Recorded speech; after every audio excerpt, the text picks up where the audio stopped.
بسم اللہ الرحمن الرحیم۔ ناظرین اکرام، تفسیر قرآن کا سلسلہ جاری ہے۔ آج سورہ منافقون کی آیت نمبر 7 اور 8 پر ہمارا کلام ہے۔ اللہ تعالیٰ نے ارشاد فرمایا،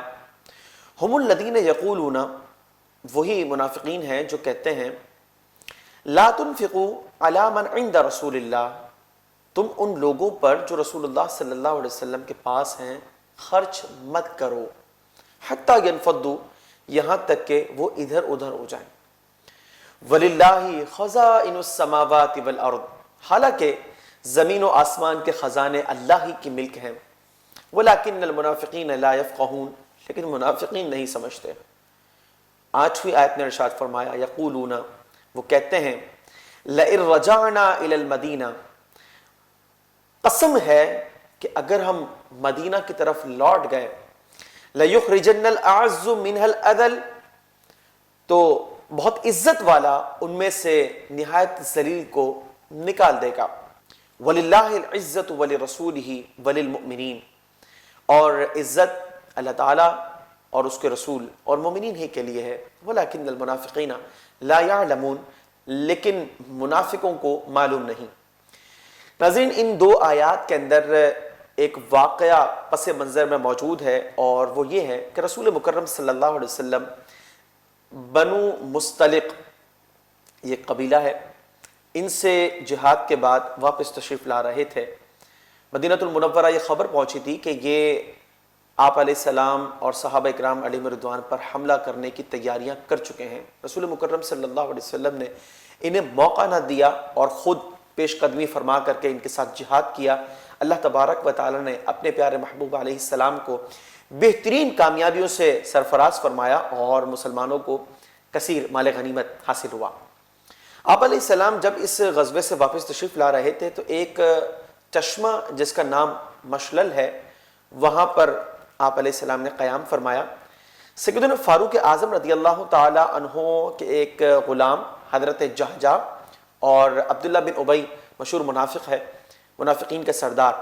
اس کا ایک دوست سنان، ان دونوں کے درمیان پانی لینے کے معاملے میں جھگڑا ہو گیا۔ اب وہ جھگڑا بھی کیسا ہوا کہ سنان نے انصار کو بلایا، جو صحابہ اکرام مدینہ المنورہ میں رہتے تھے، انہیں انصار کہتے ہیں، اور جہجہ جو تھے انہوں نے مہاجرین کو بلایا جو مکہ المکرمہ سے مدینہ المنورہ ہجرت کر کے آئے تھے۔ اب دو گروپ بن گئے، ان کے اندر لڑائی اس قدر شدت اختیار کر گئی کہ مفسرین لکھتے ہیں قتل و غارت گری تک کی نوبت آ پہنچی تھی۔ رسول مکرم صلی اللہ علیہ وسلم تشریف لائے، آپ نے فرمایا کہ تمہیں کیا ہو گیا ہے کہ زمانہ جاہلیت کے معاملات کرتے ہو اور اپنے قبائل کو بلاتے ہو، اس میں سراسر نقصان اور فتنہ ہے، اور تمہیں تو چاہیے کہ اپنے بھائی کی مدد کرو، چاہے وہ ظالم ہو چاہے مظلوم۔ ظالم کی اس طرح کہ اسے ظلم سے روک لو، اور مظلوم کی اعانت کرو تاکہ اس کو مدد حاصل ہو۔ رسول مکرم صلی اللہ علیہ وسلم جب تشریف لائے، اللہ کے محبوب علیہ السلام جب جلوہ افروز ہوں تو معاملات سنبھل جایا کرتے ہیں، تو وہ جھگڑا رفع دفع ہو گیا۔ لیکن ایک معاملہ یہ ہوا تھا جھگڑے کے درمیان کہ جو جہجہ تھے، فاروق اعظم کے غلام، انہوں نے ایک زبردست قسم کا تھپڑ جو ہے وہ سنان کو لگایا تھا۔ اب عبداللہ بن ابی چونکہ سنان کا دوست تھا، اس نے بڑے غصے کے اندر آ کر ایک خفیہ میٹنگ کی اور اس کے اندر کہا کہ ہم نے جو ہے ان حضرات پر بڑا خرچہ کیا ہوا ہے، اور ہم ان کے تمام تر جو معاملات ہیں ان کو سنبھالتے ہیں، ان کو ہم پیسہ دیتے ہیں، اگر ہم یہ پیسہ روک لیں تو یہ اصحاب آپ علیہ السلام کے یہ بکھر جائیں گے اور ہمارے پیسوں کی وجہ سے یہ مجتمع ہوئے ہوئے ہیں۔ لہٰذا اس نے قسم کھائی کہ اگر ہم مدینہ المنورہ پہنچ گئے تو ہم میں سے عزت والا، بہت عزت والا، نہایت ذلیل شخص کو باہر نکال دے گا، اور معاذ اللہ ثم معاذ اللہ، عزت والے شخص سے مراد اس نے اپنی ذات لی اور جو ذلت کی نسبت آپ علیہ السلام کی طرف کی۔ اس بات کو سن کر زید بن ارقم، ایک نوجوان تھے وہاں، وہ اس کے حلیف تھے، یعنی اس کے دوست تھے عبداللہ بن ابی کے، انہوں نے کہا کہ تیری میری دوستی ختم، تو رسول اللہ صلی اللہ علیہ وسلم کی بارگاہ میں ایسی بکواس کرتا ہے، اور بڑا سخت قسم کا نوٹس لیا۔ عبداللہ بن ابی نے دیکھا کہ معاملات تو بگڑ رہے ہیں، اس نے کہا برخودار تم جذبات میں آ گئے ہو، میں تو ویسے ہی دل لگی کر رہا ہوں۔ لیکن زید بن ارقم جانتے تھے کہ یہ ایک منافق اور گھٹیا قسم کا شخص ہے، انہوں نے اپنے چچا سے سارا معجرہ جو ہے وہ بیان کیا، اور ان کے چچا نے آپ علیہ السلام کی خدمت میں ساری باتیں آپ علیہ السلام کے گوش گزار کر دی۔ حضور علیہ السلام نے اگلے روز عبداللہ بن ابی کو بلایا اور اس سے کہا کہ تم نے اس قسم کی باتیں کی ہیں، تو اس نے جھوٹی قسموں کا سہارا لیا اور قسمیں کھانے لگا اور عرض کرنے لگا کہ آپ جو ہے مجھ پہ یقین کریں، ان کو غلط فہمی ہوئی ہے اور معاملہ اس طریقے کا نہیں ہے۔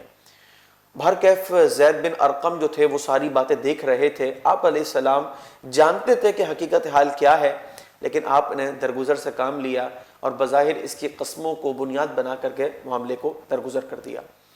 اب زید بن ارقم رضی اللہ تعالیٰ عنہ اپنے اندر بڑی شرمندگی محسوس کرنے لگے کہ انہوں نے اس طرح کا واقعہ آپ علیہ السلام کے گوش گزار اپنے چچا کے ذریعے کیا اور یہ تسلیم نہیں کیے، اسے جھوٹی قسمیں کھا کر اس کو رد کر دیا۔ بڑے پریشان ہونے لگے، کہتے ہیں کہ میں رسول اللہ صلی اللہ علیہ وسلم کے ساتھ تو تھا سفر میں، لیکن ندامت سے میری آنکھیں اٹھتی نہ تھیں کہ کیا ماجرا ہو گیا۔ ایک روز آپ علیہ السلام تشریف لائے زید بن ارقم کے پیچھے اور مسکراتے ہوئے ان کو آواز دی اور پیچھے سے کان پکڑ کر تھوڑا سا مروڑ دیا۔ اب جب زید بن ارقم پیچھے دیکھتے ہیں رسول کریم صلی اللہ علیہ وسلم مسکرا رہے ہیں، بس وہ کہتے ہیں کہ یہ جو تبسم کے لمحات تھے، اس وقت جو مجھے دلی خوشی حاصل ہوئی، اگر مجھے دائمی زندگی بھی مل جاتی، یعنی مجھے یہ پروانہ مل جاتا کہ زید بن ارقم تم کبھی نہیں مرو گے، مجھے اتنی خوشی نہ ہوتی جتنی آپ علیہ السلام کے اس مبارک عمل سے ہوئی، اس محبت بھرے لمحات اور شفیقانہ انداز سے۔ سیدنا صدیق اکبر رضی اللہ تعالیٰ عنہ نے جب یہ واقعہ دیکھا، پوچھا زید بن ارقم کیا ہوا؟ انہوں نے مسکراتے ہوئے یہ سارا واقعہ بیان کیا، آپ علیہ السلام تشریف لائے اور اس طرح کا واقعہ ہوا۔ انہوں نے مبارکباد دی، فاروق اعظم نے بھی مبارکباد دی۔ اب اگلے روز جو ہے آپ علیہ السلام نے سورہ منافقون کی ان آیات کو تلاوت فرمایا، جس میں یہ واضح طور پر بیان کر دیا گیا، ان منافقین کا پردہ چاک کر دیا گیا کہ انہوں نے یہ بات کی تھی کہ رسول کریم صلی اللہ علیہ وسلم کے اصحاب پر ہم جو خرچہ کرتے ہیں، اے لوگوں یہ خرچہ بند کر دو۔ اس نے یہ بات کی تھی، اس نے یہی کہا تھا کہ ہم میں سے بہت عزت والا جو ہے وہ معاذ اللہ نہایت ذلیل شخص کو باہر نکال دے گا۔ اس قسم کی بکواس جو ہے وہ اس نے کی تھی۔ قرآن کریم فرقان حمید میں اس کو بیان کر دیا گیا، اور ناظرین رہتی دنیا تک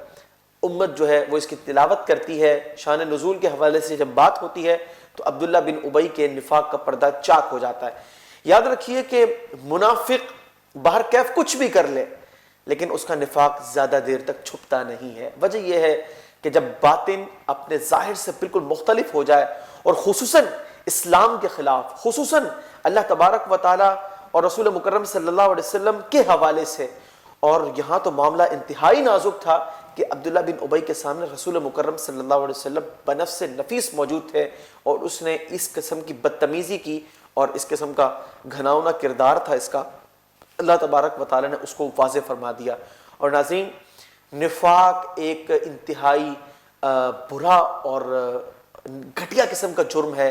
کہ انسان دین کے خلاف بغض رکھے، عداوت رکھے، دشمنی رکھے، رسول مکرم صلی اللہ علیہ وسلم کی تعلیمات کو ناپسند کرے اور اس بنیاد پر آپ علیہ السلام سے عداوت رکھے۔ آج موقع ہے ان لبرل لوگوں کے لیے جو بظاہر اپنے آپ کو آزاد خیال متصور کرتے ہیں اور دنیا کو دیکھتے ہیں کہ جناب دنیا بڑی ترقی کر رہی ہے، اسلام کو اہمیت نہیں دیتے اور شریعت مطہرہ کی تعلیمات کو وہ سیکھنا بھی گوارا نہیں کرتے، اور جن لوگوں نے اسلام کو سیکھا ہوا ہوتا ہے ان علماء اسلام کی وہ قدر نہیں کرتے، لفظ مولوی کو بنیاد بنا کر ان کی ناقدری کرتے ہیں۔ ایسے لوگوں کو سنبھل جانا چاہیے۔ یہ نفاق کہ ظاہر تو وہ اپنے آپ کو مسلمان کرتے ہیں، لیکن در حقیقت اسلام سے بغض و عداوت ہے۔ آج سنبھل جانا چاہیے، ورنہ نفاق کا پردہ زیادہ دیر تک نہیں رہتا، اللہ تبارک و تعالیٰ اس کو چاک کر دیتا ہے اور پھر دائمی رسوائیاں انسان کا مقدر بن جاتی ہیں۔ چنانچہ ہمیں اپنے پیارے اسلام سے محبت کرنی چاہیے، جس طرح صحابہ اکرام علیہم رضوان نے آپ علیہ السلام، آپ کی تعلیمات اور آپ کے پیارے دین یعنی اسلام سے محبت کی اور کامیابیوں نے ان کا قدم چوما۔